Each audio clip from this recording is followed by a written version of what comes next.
Hello there. Petite Targaryen et petit Stark sans oublier les grands Hightower, comment allez-vous? Il paraîtrait que Blood and Cheese dans la saison 2 sera plus cruel que les Noces Rouges.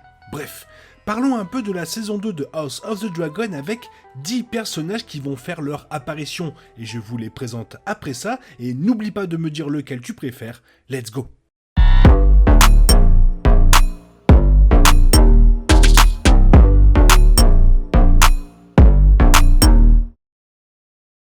Le final de la saison de House of the Dragon s'est terminé par la mort du jeune prince Lucerys Velaryon, lançant officiellement la danse des dragons. Mais dans cette tragédie, il y a de l'espoir pour une deuxième saison beaucoup plus expansive. La saison 1 de la série préquelle de Game of Thrones a été la mise en place de la guerre, établissant les différents personnages et leur fonctionnement interne afin qu'ils puissent plus tard passer à l'action réellement. La saison 2 devrait commencer à tourner très bientôt et en tant que telle n'arrivera probablement pas à la télévision avant 2024. Avec le prince Jacaerys en route vers le nord et les corbeaux dispersés à travers le pays, la saison 2 présentera certainement de nouveaux visages très intéressants. Certains ont déjà été teasés explicitement dans House of the Dragon, tandis que d'autres font partie intégrante de l'histoire qui se déroule comme racontée dans Fire and Blood. Par conséquent, les Noirs et les Verts grandiront avec l'introduction de ces nouveaux personnages. S'il y a une omission flagrante tout au long de la saison 1, c'est le jeune prince d'Aeron Targaryen. Il est le quatrième fils de Viserys et Alicent, mais il était totalement absent de la série, sans même aucune référence à son existence, ce qui laisse penser qu'il allait être effacé. C'est dommage, car Daeron l'Audacieux joue un rôle important dans la danse des dragons. Mais heureusement, le showrunner Ryan Condal a déclaré que Daeron vit juste à Vie-le-Vieil comme il le fait pendant cette période. En tant que tel, il est un personnage qui doit entrer en jeu dans la saison 2 avec Tessarion s'ajoutant aux 10 dragons montrés dans la saison 1. Fait intéressant, puisqu'il réside à Vie-le-Vieil, vraisemblablement avec les ignobles Hightower, il pourrait être beaucoup plus proche de Otto Hightower et donc pas aussi fidèle à sa mère que ses frères et sœurs. Un autre Targaryen absent de la saison 1 était Maelor Targaryen, le plus jeune fils d'Aegon II et Aelaina. En fait, dans le générique d'ouverture, l'arbre généalogique descend jusqu'à ses frères et sœurs, Jaehaerys et Jaehaera, mais pas Maelor. Le jeune enfant ne joue pas un grand rôle dans la danse des dragons, mais il fait partie intégrante d'un moment tragique à venir pour la reine Aelaina. En représailles au meurtre de Lucerys, Daemon riposte en engageant des assassins pour tuer l'un des fils d'Aegon. Il force Aelaina à choisir quel enfant va mourir, et à regret, après leur avoir demandé de se suicider à la place, elle est obligée de dire Maelor, car il est le plus jeune. Au lieu de cela, ils assassinent Jaehaerys, faisant de Maelor l'héritier de Aegon II. C'est quelque chose que House of the Dragon devra aborder délicatement, car cela frottera de nombreux téléspectateurs dans le mauvais sens du poil. En tant que tel, Maelor pourrait bien être échangé contre Jaehaera.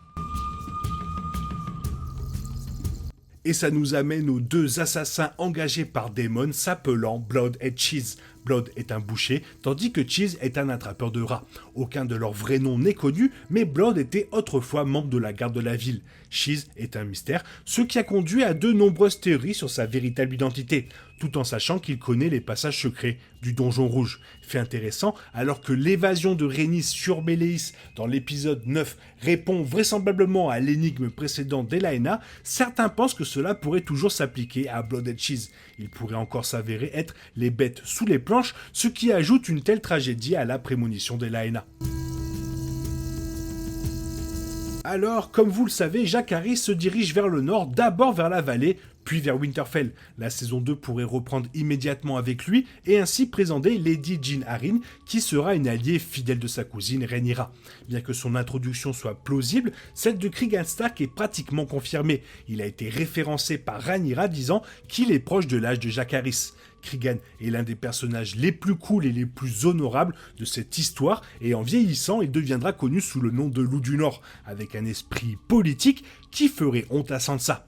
Lui et Jace seront probablement des amis, bien que Jace puisse nouer une relation avec la sœur de Cregan, Sarah. Avec Cregan, ils peuvent également présenter Roderick Dustin, alias Roddy la Ruine, chef des Loups de l'Hiver. Aemon n'aura probablement pas beaucoup de gens qui lui font confiance, même de son côté, car tout ce qu'ils verront, c'est un tueur. Cependant, la saison 2 devrait présenter sa plus proche confidente et amante. Alice Rivers, c'est une femme mystérieuse, une servante bâtarde de la maison Strong à Harrenhal qui voit soi-disant des visions dans des incendies. Cela rappelle Mélisandre et les prêtres rouges, et puisque Mélisandre est en vie à cette époque, certains théorisent qu'Alice pourrait être, elle, déguisée.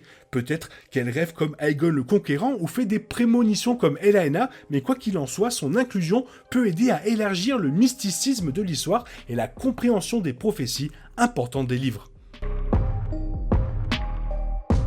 Ceux qui détiennent les conflans détiennent l'emprise de la guerre. Alors Daemon a les yeux rivés sur eux. Le maître a déjà envoyé un corbeau à Lord Grover Tully de Viveseg, auquel Rhaenyra rechigne, citant l'inconstance de Grover. En plus de Grover, son incroyable petit-fils, Sir Elmo Tully, qui dirigera la charge de Rhaenyra, le peut aussi. Ce serait une excellente performance pour la maison Tully, qui était mal représentée par Edmure Tully tout au long de Game of Thrones, permettant à plus de Blackfish ou Catelyn d'être courageux et nobles. Une drôle de raison pour laquelle les Tully devraient y figurer, y compris les filles jumeaux d'Elmo, Kermit et Oscar, et le fait qu'ils portent tous le nom de personnages de Sesame Street. La danse des dragons fait de grands héros pour de nombreuses maisons nobles de Westeros, y compris la maison Greyjoy des Îles de Fer. À la tête de leur maison à cette époque se trouve Dalton Greyjoy, également connu sous le nom de Red Kraken, un guerrier sauvage et assoiffé de sang, vénéré dans les légendes de sa famille après la danse des dragons. Lui et les flottes défernées seront désirés à la fois par les verts et les noirs. Le premier voudra avoir besoin d'ajouter à la flotte des Lannister pour se rapprocher de la concurrence de Corlys Velaryon, tandis que le second veut simplement que Dalton fasse ce qu'il fait de mieux, c'est-à-dire tuer. L'introduction de Dalton semble être une chose probable dans la saison 2 et il sera intéressant de voir comment il se compare en termes de cruauté et de violence avec par exemple Daemon et Criston Cole. Un ajout inattendu au final de la saison a été lorsque Daemon a visité le dragon pour obtenir plus de dragons à ses côtés. Il a rendu visite à Vermithor, la fureur de bronze, le dragon du roi Jaehaerys I. Avec ce dragon sans cavalier ou sauvage, ce moment tisse parfaitement l'introduction d'un nouveau dragonnier, Needles. Elle est une graine de dragon, une bâtarde des maisons Targaryen ou Velaryon, et en tant que telle, elle est capable de revendiquer son propre dragon. Alors que d'autres se lieront avec des dragons déjà montés, Needles en apprivoise un sauvage, voleur de chèvres. Surtout, elle nourra également une relation avec Daemon, et avec tout cela à l'esprit et à la lumière de la chronologie, Needles semble être un ajout probable dans la saison 2. Alors que la fausse mort de Laenor dans l'épisode 7 a conduit à des moments amusants, cela a également créé la possibilité qu'il puisse un jour revenir dans l'histoire. Que cela se produise ou non, deux Vélarions importants pourraient être introduits dans la saison 2. Les frères Adam et Aline, anciennement de Hull. Ce sont les supposés bâtards de Laenor, bien que beaucoup croient à juste titre que Corlys soit leur père.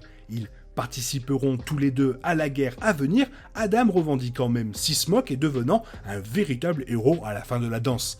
Leur histoire de loyauté et d'honneur surprendra probablement de nombreux téléspectateurs à quel point cela pourrait être convaincant et percutant. Ils devraient donc jeter les bases au début de la saison 2. Alors que les Noirs gagnent des alliés parmi les puissantes maisons nobles de Westeros, les Verts devront chercher ailleurs pour en avoir plus. Connaissant tout le travail que Daemon et Corlys ont fait pour revendiquer les degrés de pierre et repousser la triarchie à maintes reprises, Otto verra une opportunité. L'ennemi de son ennemi deviendra son ami. Comme la triarchie sera une présence constante tout au long de la guerre, il devrait leur donner un visage en présentant Shara-Koloar.